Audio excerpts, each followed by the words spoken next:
The evening began with the kind of weather that makes good pilots superstitious and careful ones slow down. Over the low coastal city lights, an autumn line of thunderstorms unzipped the sky like a scar. At 21:04 local time on October 14, 2013, the cabin lights of Northeast Regional Flight 271 dimmed for taxi. In the cockpit, Captain Elena Hart and First Officer Jonah Ruiz exchanged the clipped, almost musical rhythm of a crew that trusted each other. On the other side of the glass, the Northport Tower, a thin concrete pencil that had watched generations of arrivals, hummed with fluorescent fatigue. Two controllers worked a combined position, tower and ground, a cost-saving schedule no one liked but everyone tolerated. Their names were Ava Monroe, a veteran with shoulders that lifted only when the frequency got crowded, and Mason Burke, newer, quick-fingered, the kind who could high-speed a 4-aircraft departure when the wind shifted and never raise his voice. Static stitched itself across the radio as lightning thumped distant. The primary recorder, an always-on digital voice system with 30-day retention, showed green on the supervisor's panel. A redundant system, a grimy desktop with an out-of-date interface, blinked yellow, the way old machines often do to warn and shrug in the same breath. Across the ramp, gate agents flagged in the last latecomer for Flight 271. The jet pushed. Northport Ground, Northeast 271, Gate C12, Information Quebec, IFR Denver, ready to taxi. Ruiz's voice was sun-dried calm. Northeast 271, taxi via Alpha to runway 19er, cross 19er right at Alpha. Ava's cadence was steady. Her head bobbed as she scanned the strip bay and radar feed that wasn't quite theirs, but always managed to drift onto the screen. Wipers clacked. Brake fans whirred. On frequency, someone laughed about the rain. Somewhere in that laughter, a single random voltage spike crawled across the recorder's power supply like frost finding a window's floor. And the primary recorder froze. No alarm, no chime. Green stayed green. The box believed its own fiction. Runway lights glowed in damp blues and whites. Hart rolled the jet to a pause, took a breath, and let the engines spool with the restraint of experience. Thunder teased the horizon. The receive-only guard frequency, 121.5, hissed faint like a distant ocean. Tower, Northeast 271, ready 19er.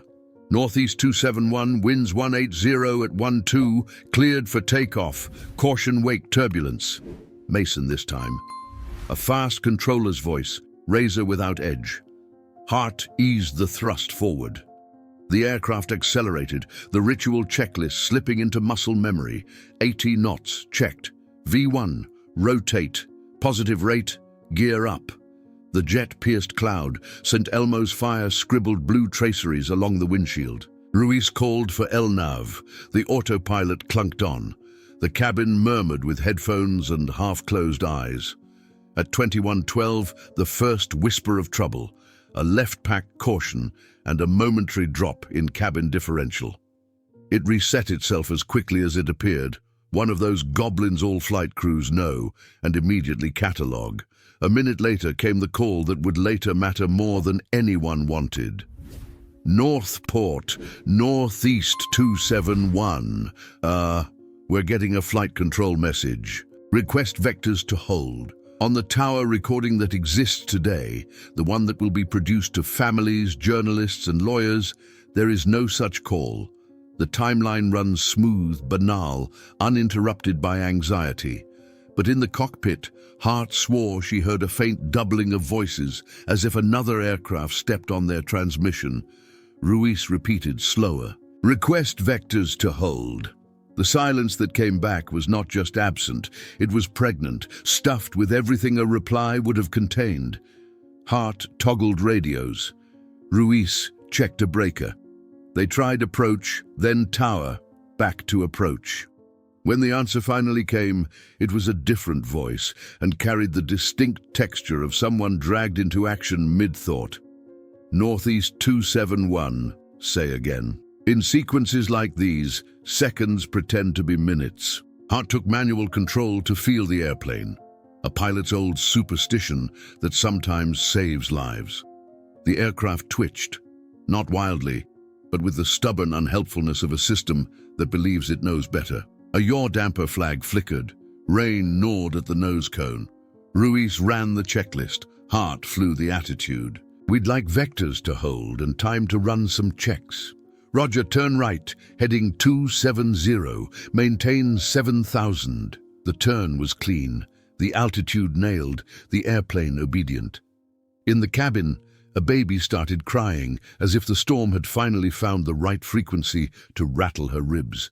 Ruiz's pen left a trench across the flight plan. Hart's shoulder itched with the dawn of a thought she wouldn't articulate yet. Where is approach, and why does it sound like they're not alone? 9 minutes later, the rain clamped down with real ambition, and returns began blooming neon across the scope in the tower cab. Ava and Mason traded glances. A citation demanded a readback, a commuter asked for braking action, a Cessna begged for a special VFR. Through all of it, a slice of brain nobody respects until it fails kept minding the recorder.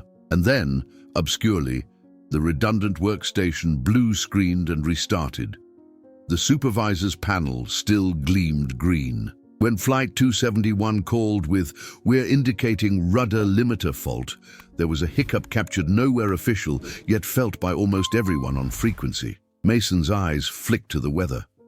Ava's hand hovered over the strip for 271, as if by touching it she could reduce the friction of what was about to happen. At 21:28, Hart's voice arrived, ragged and controlled in equal measure. "Mayday, Mayday, May..."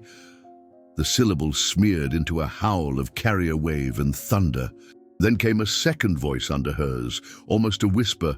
"Stand by, maintain..." The rest drowned. 3 minutes later, a citizen would report fire near the Marsh, southwest of the field.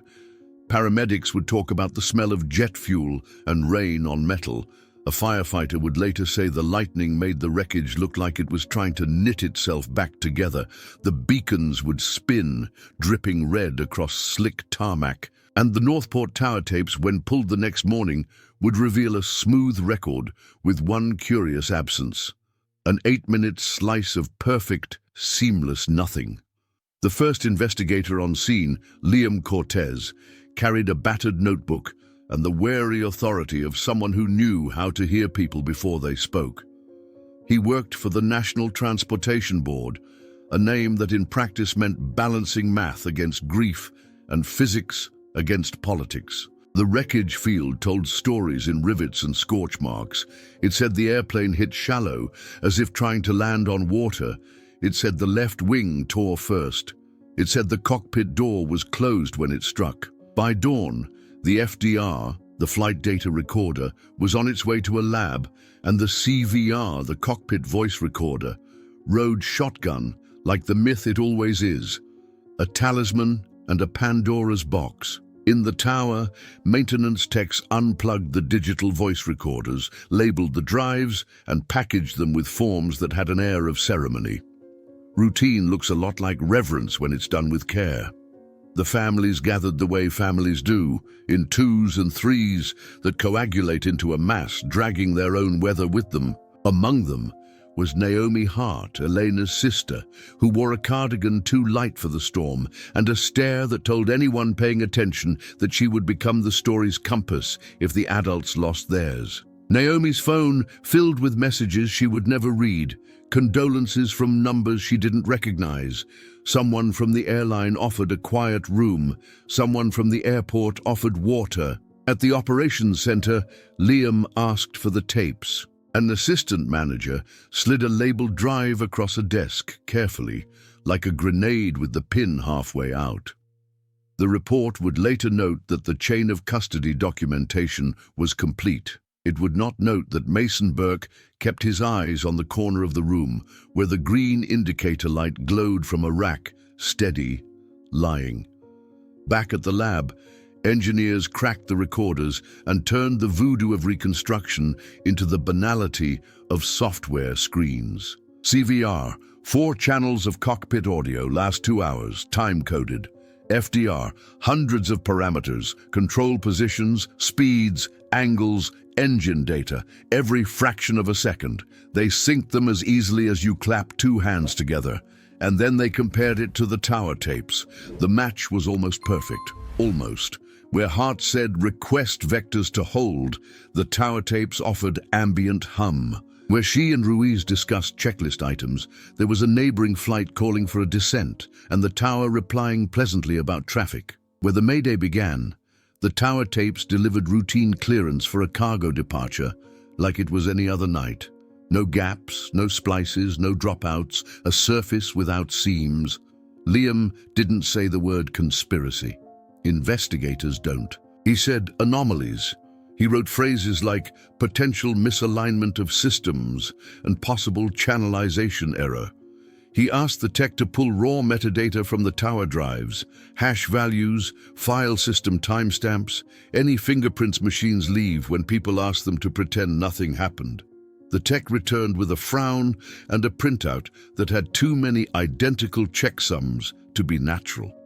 Meanwhile, Naomi started hearing a rumor. It began the way rumors do, with a friend of a friend who knew a baggage handler, who chatted with a firefighter whose cousin's boyfriend worked near the tower. The rumor said the controllers had been told to keep their mouths shut. It said someone from headquarters, no one named the building, made a midnight call.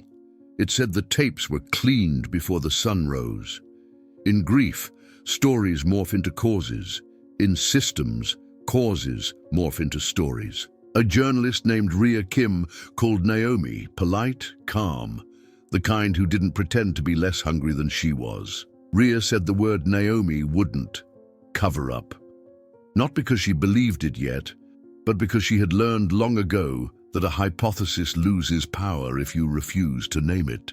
Naomi hung up gently and then called back an hour later to ask what she needed. FOIA requests flew, then stalled, then flew again with narrowed scopes, then returned with heavy pages draped in black ink like mourning veils. The airport authority replied that records of the recorder maintenance had been archived off-site. The Air Navigation Service replied that backup data was not retained beyond normal cycles.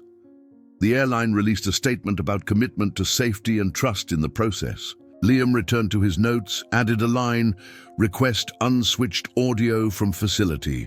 Unswitched audio, the background room mic in the cab, often caught the things nobody meant to say. When that audio arrived, it was 7 hours of rain, chair squeaks, and keyboard clicks. And then at 21:30, 2 minutes after Flight 271's last readable CVR moment, a chair scraped hard and a voice, Ava's, whispered, "Why isn't it on the board?" Another voice, lower, Mason's, said, "It froze. It's fine. The redundant has it." A third voice, unfamiliar, said, "Don't discuss this on open channels." Liam felt his pulse drum in his wrists. He rewound twice. He let the room noise wash around the words until their edges grew sharp. He wrote them down exactly as heard, then circled them 3 times until the paper thinned. He called Rhea before he called his boss, knowing how this would look and deciding to do it anyway. "We have unswitched audio that suggests the primary recorder froze, and someone cautioned them not to discuss it." Rhea said nothing for a beat long enough to hold a career. Then, "Do you think they were told to be quiet, to preserve evidence, or to destroy it?" Liam didn't answer. He was already dialing the number for the recorder vendor, a company that sold to government agencies and smiled with non-disclosure agreements. He would ask about error states that leave green lights on. He would ask about boot cycles that are not recorded in logs.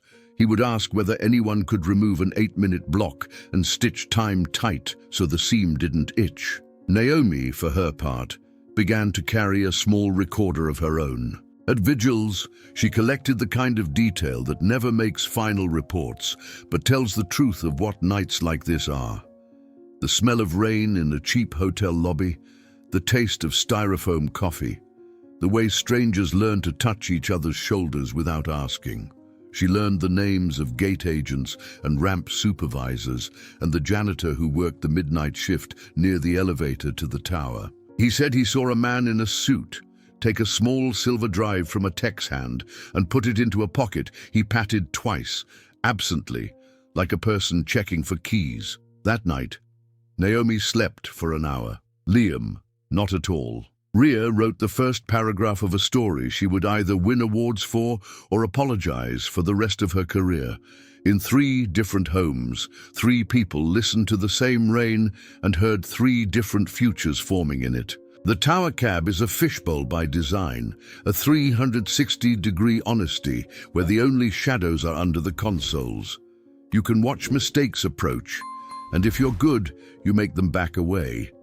Ava Monroe had watched 1,000 tiny tragedies die, quiet deaths in that room. Missed approach stabilized, runway incursion avoided with a shout, a pilot calmed out of a spiral of indecision. She believed in the work because she had to. 2 days after the accident, management called Ava and Mason Burke into a small conference room with a table that reflected the fluorescent lights like a lake in a science fair diorama. A man from facilities sat with his arms folded. A woman from quality assurance arranged papers with care. The union rep, a tired saint named Ralph Dugan, leaned back and transformed the chair into a barricade. "Walk us through the events of 2045 to 2140, Quality said. Her tone tried to be neutral and landed in the marshes of overperformed calm. Ava started, Mason filled blanks. They spoke in the liturgy of controllers, call signs, headings, wind checks, cautions, handoffs. No one said the word freeze. It hung in the air like a smell you pretend not to notice. Ralph finally asked the question the room kept missing. "We're going to need to know why the primary recorder shows a complete sequence with no interruption, and why the unswitched room mic picked up a discussion about a freeze." Facilities cleared his throat. "We've been advised to defer to headquarters on recorder questions." "Who at headquarters?" Ralph's eyebrows achieved sarcasm on their own. "Legal." Ralph smiled the way men smile when they decide to keep their temper in a glass jar for later. "That's a department, not a person." Ava looked at Mason. Mason looked at the table. The woman from Quality suddenly discovered a staple that needed moving. After the meeting, in the employee hallway with posters about fatigue management and posters about teamwork and posters about posters, Ava took Mason's arm. "We need to put this down somewhere official," she said. "We did," Mason said. "We need to put it down where it can't be pulled back up." They walked in silence to the parking lot. Rain still stitched the world together. In the distance, a lone landing light carved a white tunnel through cloud. Ava thought about the night of the crash, and the moment when she couldn't see Flight 271's tag on the scope and assumed the weather swallowed it. A thought as irrational as it was human. She thought about the voice that told them not to talk on open channels and how authority often wears a tone that sketches its own authorization. Mason finally said, "We have families, mortgage. This isn't a movie." "Exactly," Ava said. "It's real." Meanwhile, Liam tried to find systems people. The kind who answer questions about hashing algorithms and logging demons without looking like they'd rather be under a desk rebooting a switch.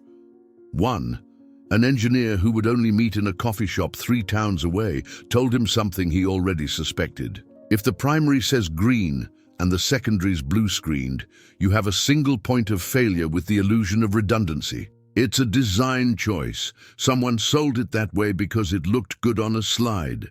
"Can time be edited?" Liam asked. "Everything can be edited. The real question is, can you prove it?" Rhea published her first piece. It was careful to the point of anemia, and still it drew blood. The headline asked a question, the body raised more. By noon, 3 offices had issued statements that managed to be both firm and conditional. There is no evidence of tampering. If evidence of tampering is found, we will act decisively. We are committed to transparency within the bounds of ongoing investigations and applicable law. Naomi read every word like it was a personal affront. She learned acronyms and memorized them like choreography. FDR, CVR, QA, FOIA, until they formed a rosary she could finger when anger threatened to turn her reckless. She asked Rhea how to request internal emails about recorder maintenance. Rhea told her which phrases triggered fewer black bars. At shift change, Ava made a decision. She sent an email to a personal address she hadn't used in years. Ralph.Union Mail. Subject line, statement. In it, she wrote plainly.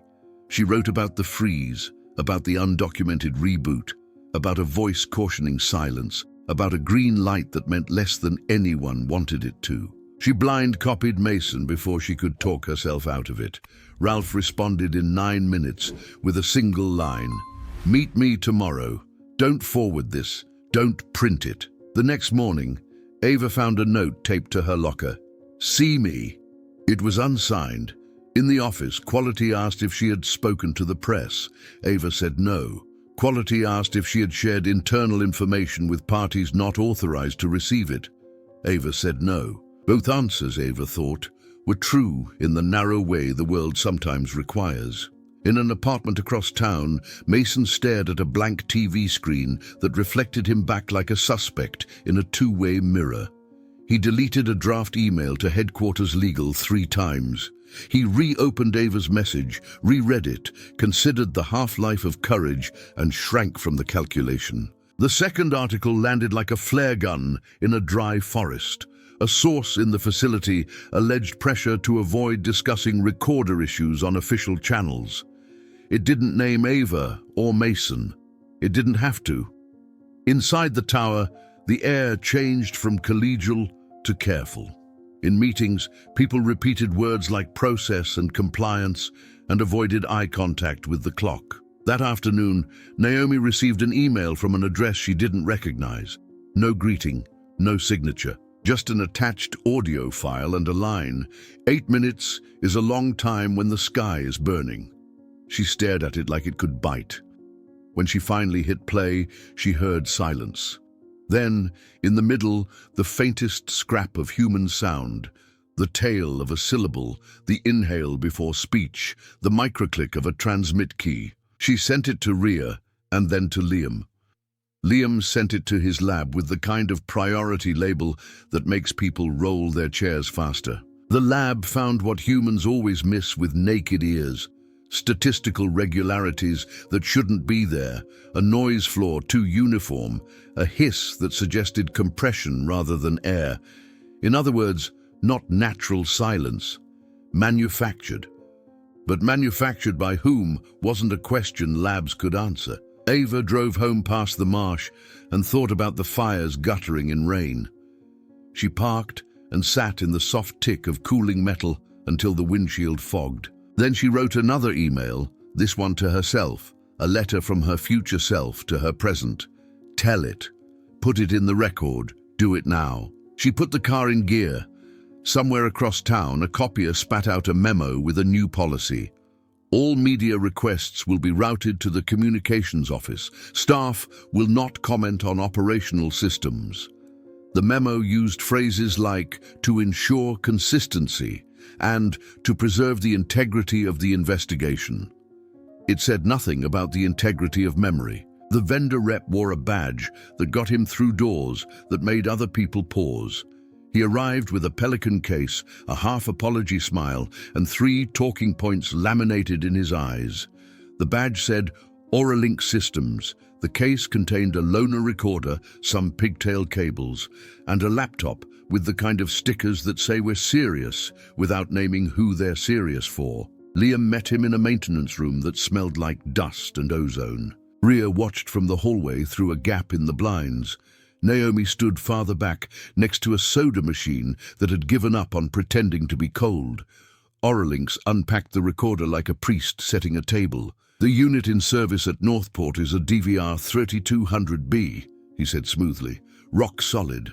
The green indicator is tied to the diagnostic controller, not the encoding process. If the encoder thread stalls, the watchdog will attempt to restart it, Liam said, and if the watchdog fails, the rep tapped the laminated smile. Then procedures require reliance on the redundant unit. Which blue-screened, Liam said. He let the words hang like a coat nobody wanted to claim. The demo began. The rep induced a stall in the encoding thread by flooding the input with test noise and toggling a power emulator. The green light stayed on. The logs recorded nothing. On the console window, a line flickered and froze. The rep nodded like a magician, revealing that the rabbit had, in fact, always been in the hat. You see, non-critical fault. The architecture assumes redundancy. Rhea slipped into the room. Why would a non-critical fault swallow 8 minutes of the busiest traffic of the night? The rep's smile had an answer prepared. Lightning, packet loss, front-end switch. We can't speak to facility network topology. Naomi, who had learned to be quiet until it mattered, asked, "Who bought it?" The rep blinked. "Excuse me? Which committee signed this model into our tower?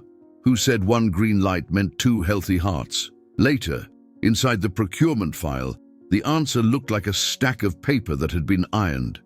A low-bid justification, a matrix of meets requirements checks, a note about public-private partnership cost efficiencies, a sticky tab with a handwritten initial that matched a signature on a donor list Rhea had already collected. The more Liam learned, the more the green light felt like a character in the story, a cheerful liar with impeccable manners.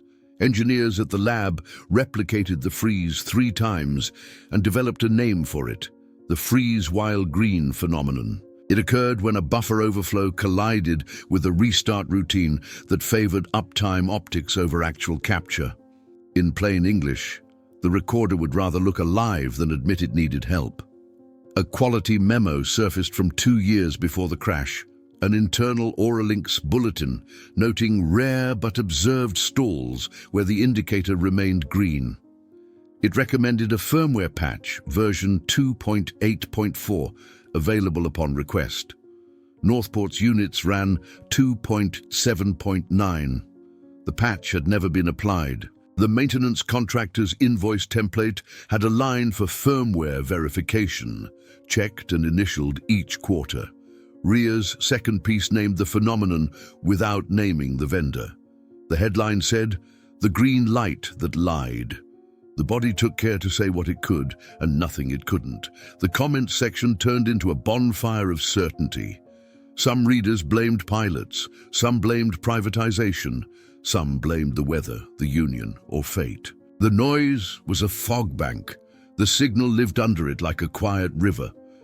Meanwhile, Ava typed an affidavit with Ralph Dugan, sitting patient as a lighthouse.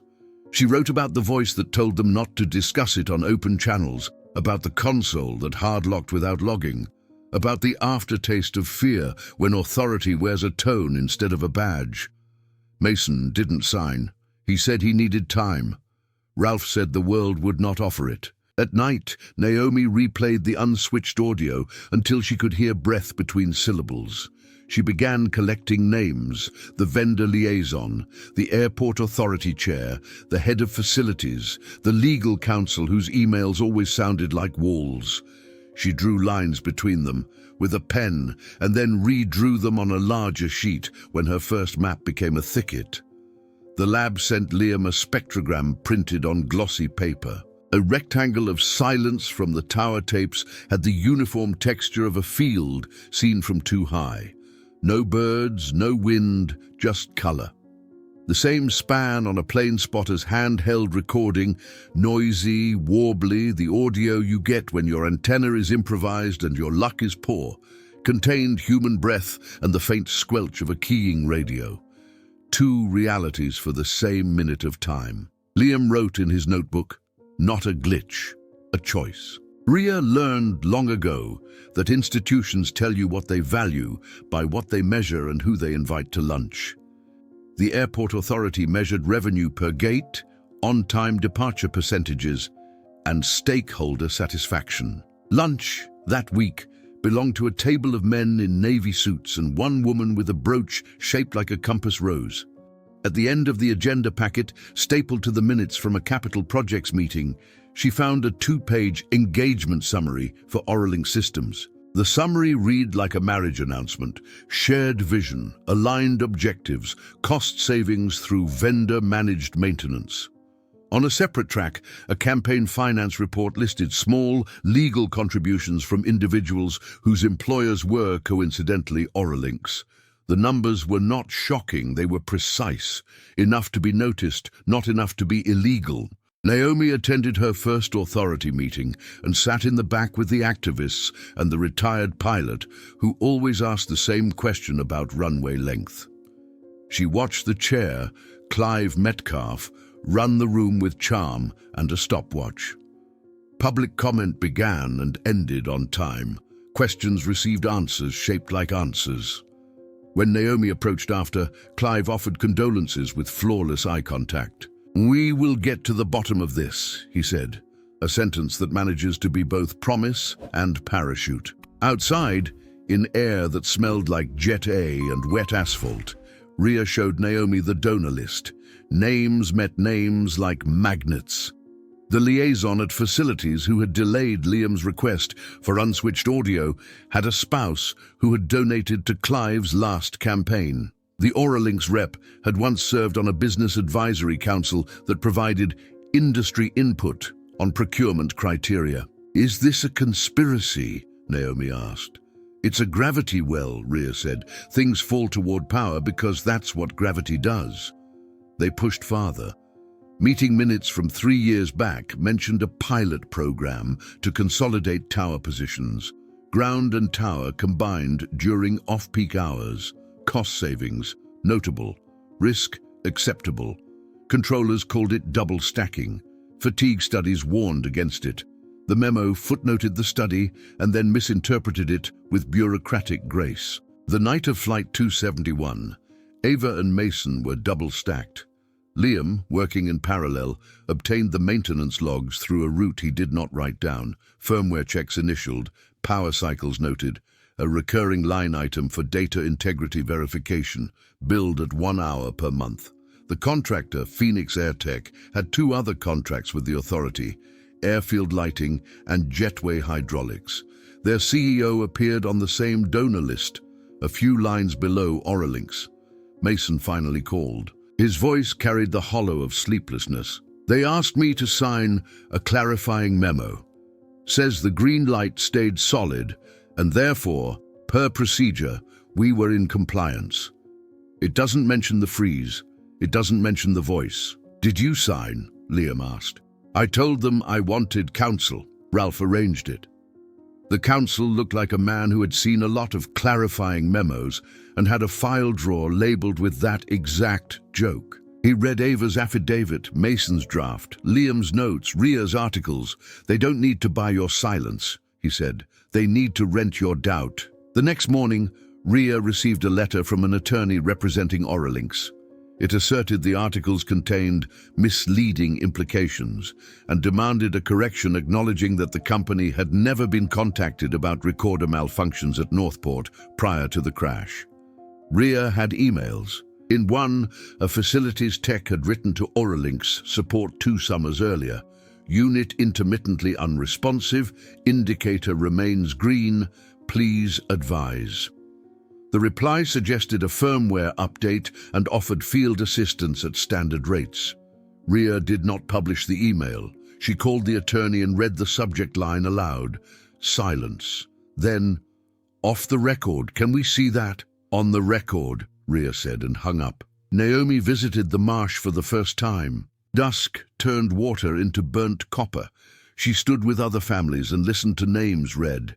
A child released a pink balloon that snagged in reeds and shivered like a caught fish. A chaplain said words about healing that Naomi let pass through her. She was not ready for verbs that implied the future.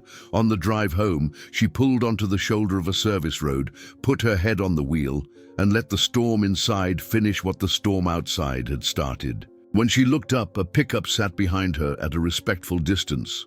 The driver approached with open hands. "You Naomi Hart?" he asked softly. "I got something you should see." He handed her a memory card and a receipt from a bait shop, dated October 15th, 2013. "Scanner recording," he said. "I was out near the Marsh, listening. I took it to the airport. They said they had everything they needed." He looked at his boots. But I keep thinking about the way the sky sounded when the rain hit it. Naomi drove straight to Liam's. They listened in brittle silence. After 2 minutes, the recording captured a ragged voice, Eleanor's, beginning the Mayday. Then another voice, lower, clipped, "Stand by, maintain." The phrase cut off, swallowed by static and rain. The tower tapes didn't have it. The families didn't have it. But a fisherman did. The word whistleblower arrived like a weather front. First a rumor, then a pressure change, then suddenly everyone adjusted their shoulders as if to brace. Ava knew labels had power. Once applied, they collect meanings like burrs. She did not want to be the thing. She wanted the thing that happened to be known. Ralph filed a protected disclosure with the Office of Special Counsel, attaching Ava's affidavit and a short, careful statement from Mason. He confirmed the freeze. He confirmed hearing an instruction not to discuss it on open channels. He confirmed that the redundant unit failed. He did not ascribe motives. He did not use the word tampering. Within 24 hours, Ava received an email from Headquarters Legal reminding her of her obligations under confidentiality provisions. In the same hour, a different email, this one from a federal investigator, arrived, thanking her for her courage and requesting an interview. Systems rarely speak with one voice. That's their trick and their tell. Meanwhile, Liam's lab sent preliminary results on the fisherman's recording. The time base, derived from the scanner's internal clock and the bait shop receipt, matched the CVR timeline within a margin that could be mathematically argued but emotionally felt exact. The audio contained RF artifacts consistent with VHF transmissions bouncing off wet surfaces. Most importantly, the voice saying "stand by, maintain" bore the spectral fingerprint of the tower frequency, not a cockpit intercom or cabin PA. Rhea wrote the line and deleted it twice before letting it stand. Independent recording suggests the tower transmitted words not present on official tapes. She paired it with a sentence that respected the caveat dragon. Analysis ongoing. Officials dispute characterization. That night, a cease and desist letter slithered into her inbox like a snake in legal Latin. It accused her of defamation, tortious interference, and a kind of moral trespass that only lawyers can make sound actionable. Her editor backed her. The piece ran at dawn. The phones lit. Families called, controllers called, former contractors called. Phoenix Airtech had been warned in a quarterly review that their firmware verification line item was a checkbox chasing an invoice. A tech had allegedly joked, "If the light is green, I'm clean." The joke metastasized into culture. Ava met Mason at a diner off County 9, the kind of place where coffee refills are policy and privacy is implied by the angle of your hat. Rain made a river of the parking lot. "We can't walk this back," she said. "We never could," Mason said. He took out his phone and placed it face down. "They offered me a temporary reassignment, training department, same pay, less heat." Ava understood the offer, a velvet hallway to a quieter life. She also understood the geometry of conscience, how it bends even the softest paths back toward the sharp place. "What did you say?" I said I'd think about it. A week later, subpoenas landed like hail. The hearing would be public. The committee would be small but loud. Liam practiced sentences that told truth without burning sources. Rhea chose a blazer that felt like armor. Naomi wrote Elena's name on her wrist with a pen. Ava ironed her one good suit and found a safety pin in the hem that had been waiting years for a reason. Before dawn, an envelope slid under Liam's office door. Inside, a USB drive and a note in block letters. "Check the hashes." On the drive, a directory listing from the tower's recorder server for the night of the crash, captured before someone cleaned it. The list showed files named with timestamps, monotonically increasing, and then a duplicate name with a slightly different hash. To a casual glance, normal. To Liam's eye, a splice. He called the lab. They pulled the server image like a magician pulls the right card from a deck he shuffled himself. The hash collision wasn't collision at all. It was a human re-encode that preserved outward shape while altering internal grain. In other words, careful editing dressed as continuity. Ava drove to the marsh before sunrise. The water held the color of old coins. She said Elena's name, the way one learns to speak in empty rooms, clearly for the record. Then she drove to the tower, rode the elevator with her badge on a lanyard like a verdict, and walked into a cab where the air tasted like caution. She took her position. She worked the frequency. She said, "Cleared to land," and meant it like a prayer.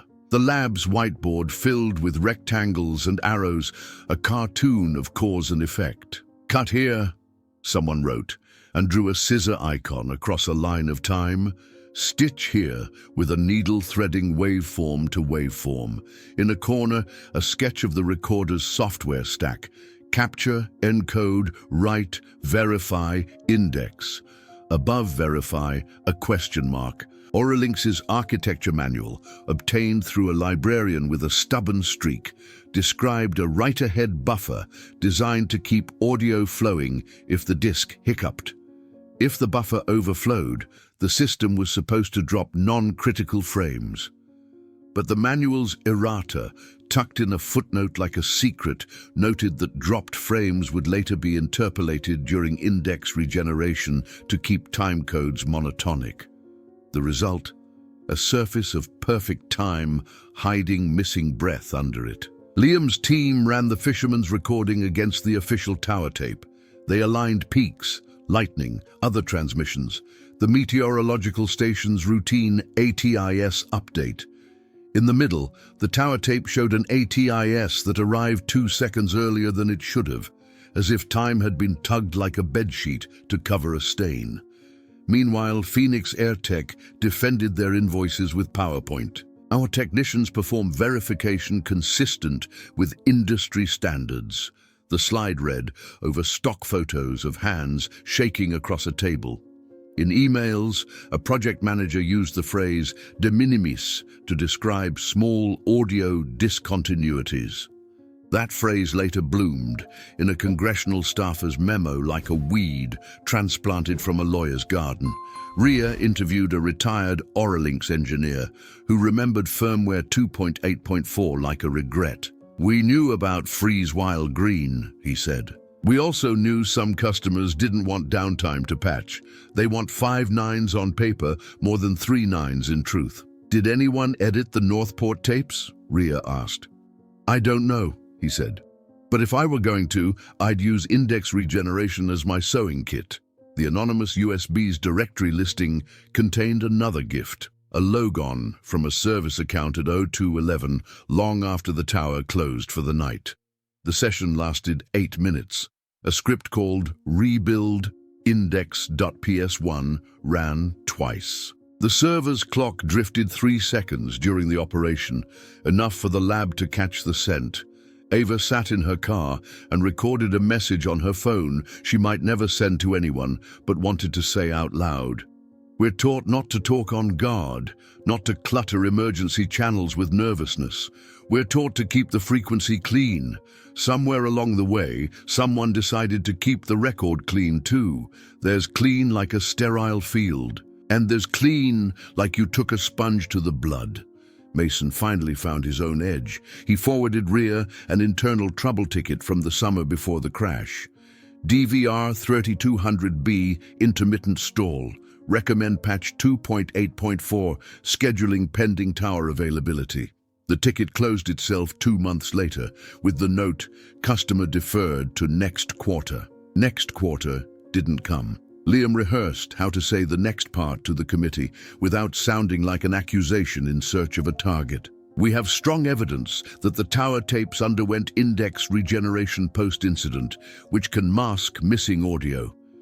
Whether that regeneration was performed to repair a glitch or to obscure transmissions is the question before us." Naomi read drafts of Ria's piece and circled verbs. She had learned that the right verb can carry a room farther than 3 nouns. Suggested, indicated, demonstrated. She crossed out allegedly once and then put it back, hating it and understanding its burden. The night before the hearing, the fisherman, Cal Turner, called Naomi. "They came by," he said, voice low. "Said they wanted to borrow the scanner to confirm settings. I told them it fell off the dock." "Did it?" Naomi asked. "Nah," Cal said, and she could hear the smile creasing his weathered face. "But it could." The gavel's echo hadn't settled when a junior member, new enough to still believe a microphone is a promise, asked a question that bent the room toward the point. If a vendor patch existed that would have made the recorder's light turn amber during a stall, why wasn't it installed at Northport before October 14th, 2013? The airport authorities' counsel inhaled to the precise depth that signals patience. "Madam Chair, firmware deployment schedules are coordinated between facilities, the maintenance contractor and the vendor. In this case, availability was deferred," Liam said, invited back to the table for technical clarification. He kept his voice even. "The maintenance ticket shows customer deferred to next quarter." The quarter never came. A low ripple ran through the family's section. Anger, recognition, the shared electricity of people who have been told to wait their turn. Naomi pressed her fingertips to the inside of her wrist, where Eleanor's name lay in pen.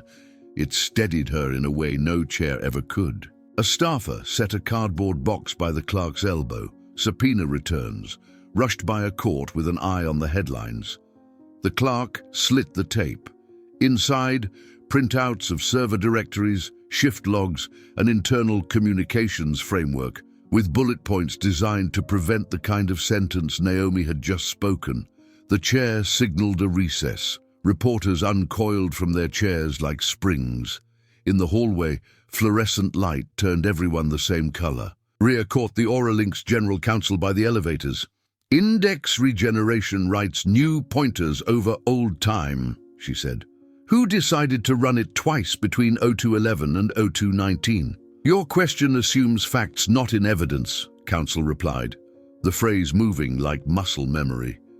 "It assumes timestamps," Rhea said, and watched the elevator doors slide shut on his reflection. Ava stood with Ralph a few paces away, studying a framed photograph of the Capitol Rotunda, as if its geometry might loan her some of its equilibrium. Mason arrived late from a prep room where agency lawyers had impressed upon him, for his own protection, the virtues of brevity. "If they ask whether you believe someone intended to erase anything," the lawyer had said, "remember, intention is interpretation. Stick to what you observed." Mason had nodded. The problem with truth is that it never feels like enough when a lie has momentum. Back in session, the chair called the Phoenix Air Tech project manager. His tie looked strangled. "Your invoices show a monthly line item for data integrity verification, yet we have evidence that the DVR 3200B units at Northport were running 2.7.9, not 2.8.4, and that a stall could present as green. What exactly did your team verify?" He swallowed. "Indicator functionality, recording continuity spot checks. We operate to the standard." "Which standard?" the chair asked, and the syllables cut like a scalpel. A representative from the Controllers Union leaned into his mic. "The standard you get when you measure success by lights instead of logs," he muttered, not quite under his breath. Laughter cracked the tension and died fast. The chair's eyes were not in a laughing mood. Then came the fisherman, subpoenaed with reluctance. His, not the committee's, Cal took the witness chair in a clean shirt and the same weathered face that had watched storms write history in the Marsh. He described the scanner, the squelch, the way rain turns radio into a choir of ghosts. He did not embellish. He did not have to. When the audio snippet played, the room stilled around the scratch and hiss until the words, "stand by, maintain," arrived so naked they felt indecent. Families shifted in their seats as if the room had tilted. Counsel tried to question chain of custody. Cal answered with receipts and the amiable stubbornness of a man who has argued with oceans. A staff attorney for the majority slid a memo onto the dais. The chair read, jaw softening into decision. We are issuing additional subpoenas for vendor service accounts, particularly relating to after-hours logons and any scripts used to rebuild indexes on the night of the crash. The phrase, rebuild indexes, carried with it the weight of a house key that might fit many doors. Liam found himself back at the table with a marker in his hand, sketching on a poster board the difference between repairing a corrupted table of contents and rewriting chapters. He drew a line of time, then a small loop. This is what we see when an index is rebuilt. Seamless continuity, he said, tapping the loop, covering a gap where actual signal should live. If your job is to preserve evidence, you stop here and document the whole. If your job is to make a system look healthy, you smooth it. Those are different jobs. Are you accusing anyone of smoothing? A member asked. I'm describing a capability and a result, Liam said. Truth again. Discipline to the point of restraint. By the time Ava retook the microphone for closing questions, the day had stretched thin. Ms. Monroe, the chair said, do you think culture played a role? Not just hardware and policy, but the way we teach people to think about silence? Ava met the question without blinking. We teach controllers to keep the frequency clean so the most important words can get through. Somewhere along the way, some of us learned to keep records clean for the same reason. But when you polish the record, you sand away the friction that tells you where the truth got hot. And if you had seen an amber light that night, the chair asked. I would have spoken it into the room, Ava said. And a technician would have come upstairs, and a supervisor would have reconfigured. And when Flight 271 called, the machine listening would have been honestly alive. Recess again. Outside, cameras waited like weather. Inside, Naomi stood alone for a moment, hands in her pockets, feeling the shape of Elena's handwriting on the note she'd kept folded there. A grocery list found on the refrigerator the week after the crash. Milk, lemons, string lights for the patio. The life that waits for us is often a small, luminous thing. When the gavel finally fell for the day, the chair promised interim recommendations within 30 days and full findings to follow. Promises are a kind of architecture they hold for a while. The people in that room would have to furnish them. A corridor conversation ran like a current through the crowd. A second set of logs existed, mirror logs, a phrase that sounded like superstition and governance at once, kept by a contractor who didn't trust main servers. If true, they would show the before and after of any late-night surgery on the tower's memory. Liam moved through the rumor carefully, hands close to his sides, as if carrying glass. Rhea texted 3 numbers that might turn the rumor into fact. Mason walked to the curb with his head down, and the decision he'd been postponing making more noise in his chest than any hearing. Ava stepped outside into air that smelled briefly of sun-warmed rain, evidence that weather can change its mind. The headlines would call it a bombshell hearing. To the people inside it, it felt less like detonation and more like excavation. The slow, hard work of unburying a voice. The Marsh didn't know from subpoenas. It kept ledger the way water keeps sky, by reflecting whatever leaned over it. Naomi parked by the chain link and followed the path volunteers had tamped down, with boots and grief. Dusk draped everything in copper. Dragonflies drew geometry across the air, indifferent mathematicians. In the distance, approach lights stitched a patient sequence toward a runway that had learned new rules since October. Cal Turner was already there, waders folded at the waist, the Pelican case he'd loaned the committee now back in his custody. I figured you'd come, he said, the way fishermen speak when they've learned to let the line tell them what's there without seeing it. Naomi sat on the low boardwalk and let the wood thrum against her legs, with the passage of small lives underneath. In the hearing, she said, they argued about standards and procedures so elegantly I could almost forget we were talking about breath. Elena's breath, the way people inhale before they say may. She couldn't force the last syllable. Some sounds have to stay jagged, to be honest. Cal nodded toward the reeds. Marsh remembers in pieces, he said. Cattail fluff, a shard of someone's Tuesday, a glint. Water doesn't stitch like people do. It just holds. He opened the case. The scanner looked unremarkable, which was the point. You still want this? It's yours more than mine. She shook her head. Keep it. Make it part of the story you tell your friends, the one where you didn't hand them your truth because their badge was shinier. She smiled without humor, or because their green light was brighter. Liam arrived late, shoes wrong for mud, carrying a tripod and a small recorder of his own. He set it on the boardwalk, collected 30 seconds of ambient hiss, and made a note. Room tone, he said when Naomi raised a brow.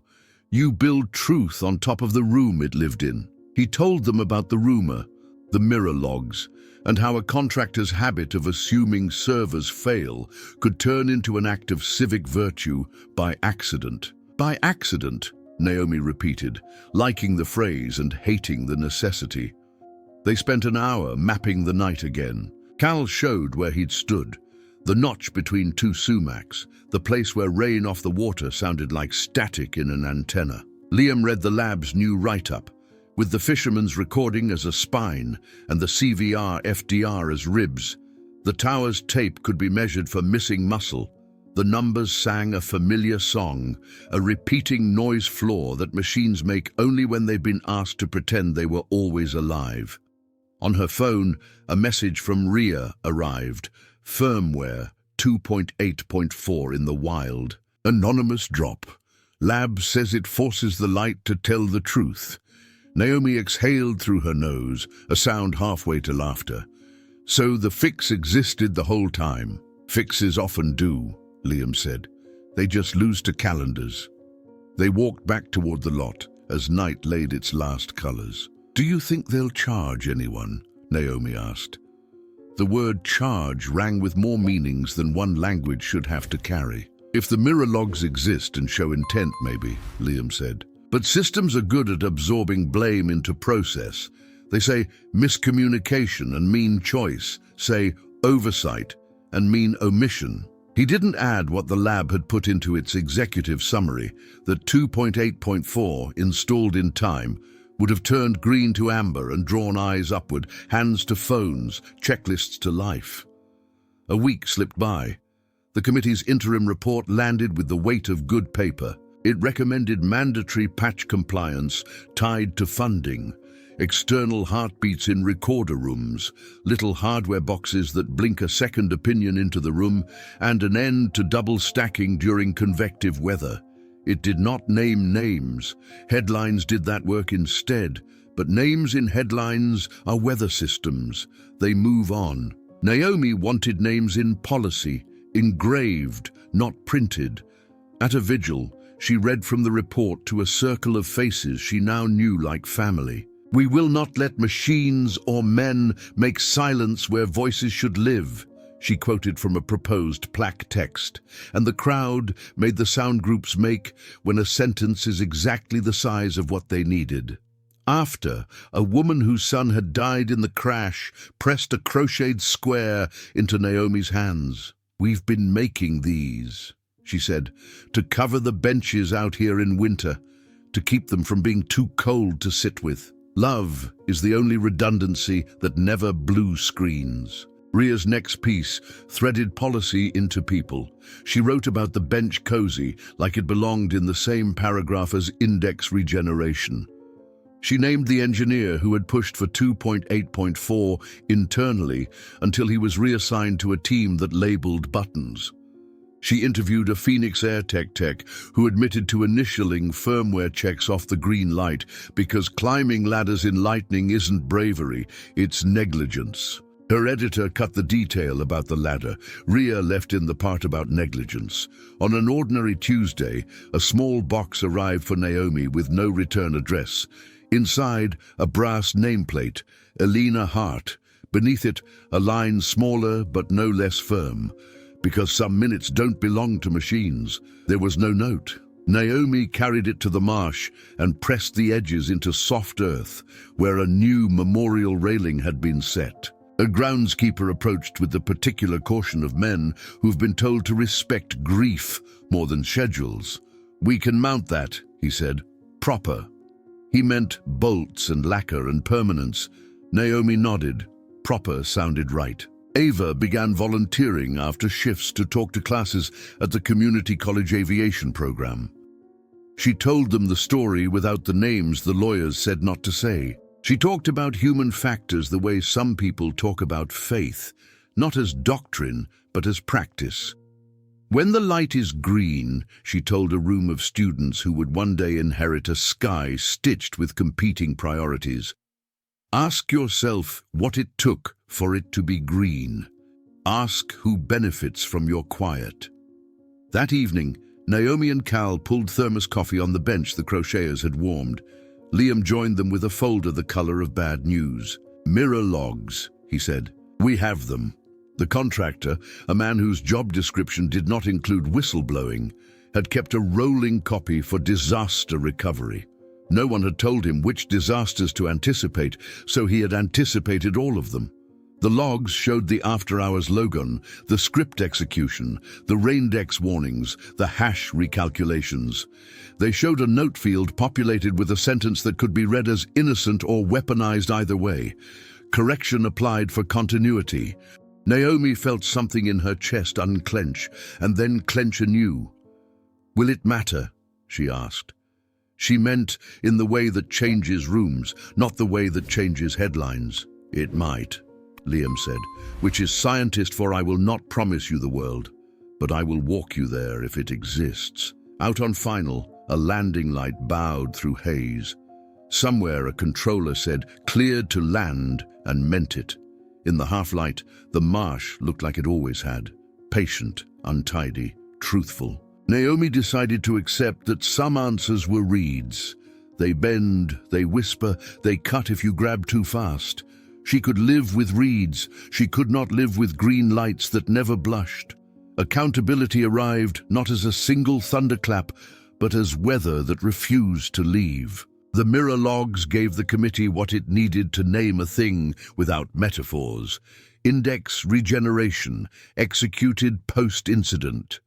Timestamps inconsistent with routine maintenance windows.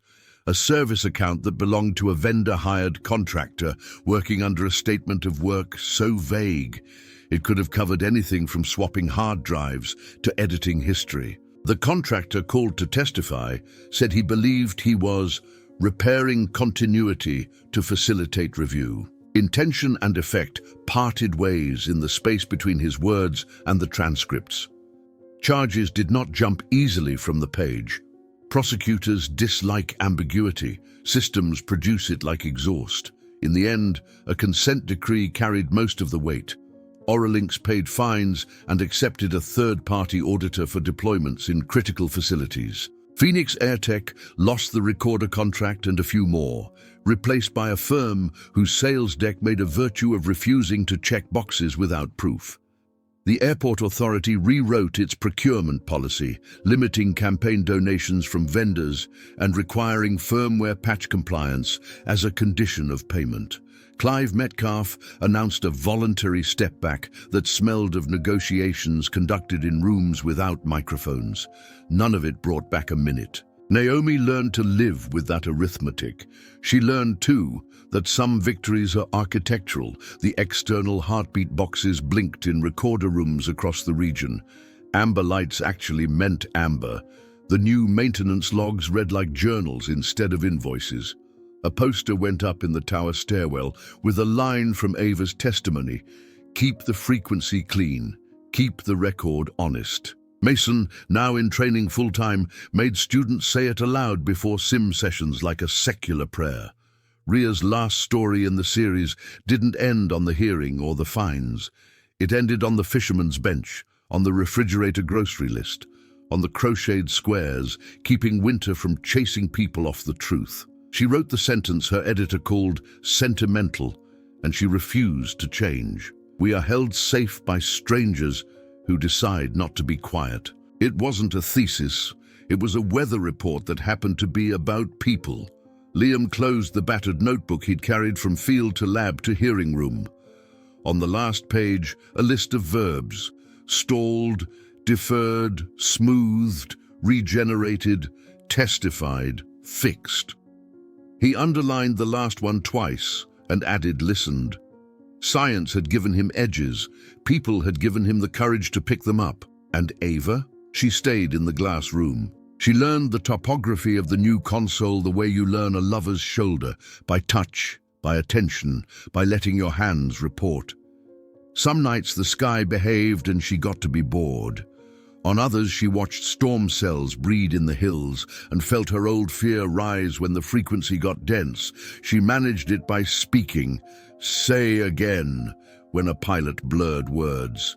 "Confirm," when someone rushed. "Stand by," never as a padlock, always as a plank. She could not change what the recorder would one day say, but she could make sure the room heard the truth while it mattered. At the Marsh, the plaque went up. Elena Hart and the rest, etched in bronze that would weather gracefully into green, an honest green, the kind metal grows without pretending. Beneath the names, "We will not let machines or men make silence where voices should live." The ground's crew mounted it level. Naomi laid her palm on the cool letters and felt the old impulse to list groceries, to leave reminders that life is made from lemon zest and light bulbs as much as from policy and procedure. On the anniversary, families gathered at dusk again. Someone played a recording of the sea in a shell, which is to say a recording of noise pretending to be ocean, which is kind of what all of this had been about. Naomi spoke without notes. "People ask me who silenced the controllers," she said. "The answer is a culture that confuses clean with true, a contract that confused checking a box with doing a job, a design that confused looking alive with being alive, and fear, the oldest silencer there is." But they ask me another question less often: who taught them to speak again? You did. A fisherman, a controller, an investigator, a reporter. People who refused to make their quiet someone else's comfort. After, the crowd thinned into small knots that didn't want to admit they were leaving. Cal handed Naomi a thermos and a grin. "Water's going to ice soon," he said. "Fish'll think about it." The joke wasn't about fish. Naomi smiled back anyway. In a window somewhere, a child taped a plane cut from construction paper and asked why it stayed. "Because it's supposed to," a mother said, which is the kind of answer we give children and spend our lives trying to make true. In the tower, Ava cleared someone to land between cells and felt the click of a transmitter that now reported honestly to the machine listening. The external heartbeat blinked green, green, green, and when the recorder hiccuped during a test months later, it blushed amber and called a human by name. Who silenced the controllers? Enough of us for long enough that it felt like no one. Who unsilenced them? Enough of us in time that it felt like everyone. Naomi left the marsh at dark, the path sparkling with the eyes of spiders doing their necessary work. She didn't flinch. A good system is like a web, visible if you look, resilient, honest about where it starts and ends. At the car, she paused for one last listen. Wind in reeds, distant spool of a turbofan, the kind of quiet that doesn't hide anything. She got in, started the engine, and drove toward a house where a string of patio lights, finally bought, waited to be hung.